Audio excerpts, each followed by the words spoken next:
Hello guys, দেখো আমরা সকাল সকাল বেরিয়ে পড়েছি। বাজে তখন 7:30। চ্যান ধ্যান করে আমরা সবাই মিলে একসাথে বেরিয়ে পড়েছি। কোথায় যাচ্ছি সেটা তোমাদের একটু পরেই জানাবো। দেখো রাস্তায় যেতে যেতে অনেক কিছুই দেখছিলাম, ঠাকুর নিয়ে যাচ্ছিল। এইবার তোমাদের সঙ্গে বলি যে আমরা কোথায় গিয়েছিলাম, কি করলাম।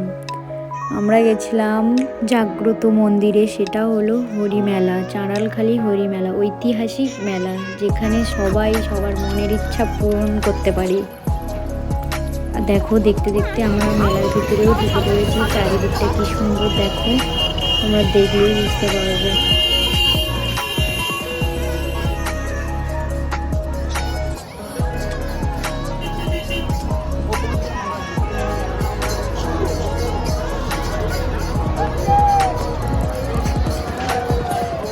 এবার একটা কথা বলি, দেখো এই যে যারা বসে আছে ওখানে যারা মানসিক ছিল তারা কিন্তু মানসিক দিতে এসেছে। আর হাজার হাজার বাতাসা পড়ে এবং হাজার হাজার মানসিক যারা।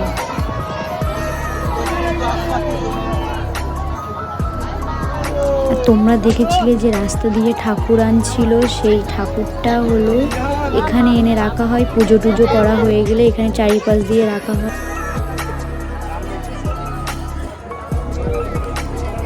এখানে একটা জিনিস ভালো হয়েছিল যে পুলিশ প্রশাসন সবাই সবার ডিউটিতে ছিল, সবাই সবার কাজ করছিল। যে যা খুশি হয়ে দিতে পারে, ঠাকুরকে দান করতে পারে। আর আরেকটা জিনিস তোমাদেরকে দেখাতে পারলাম না, আমরা যখন বেরিয়ে আসি তখন ঠাকুর নিয়ে যাচ্ছিল পালকিতে।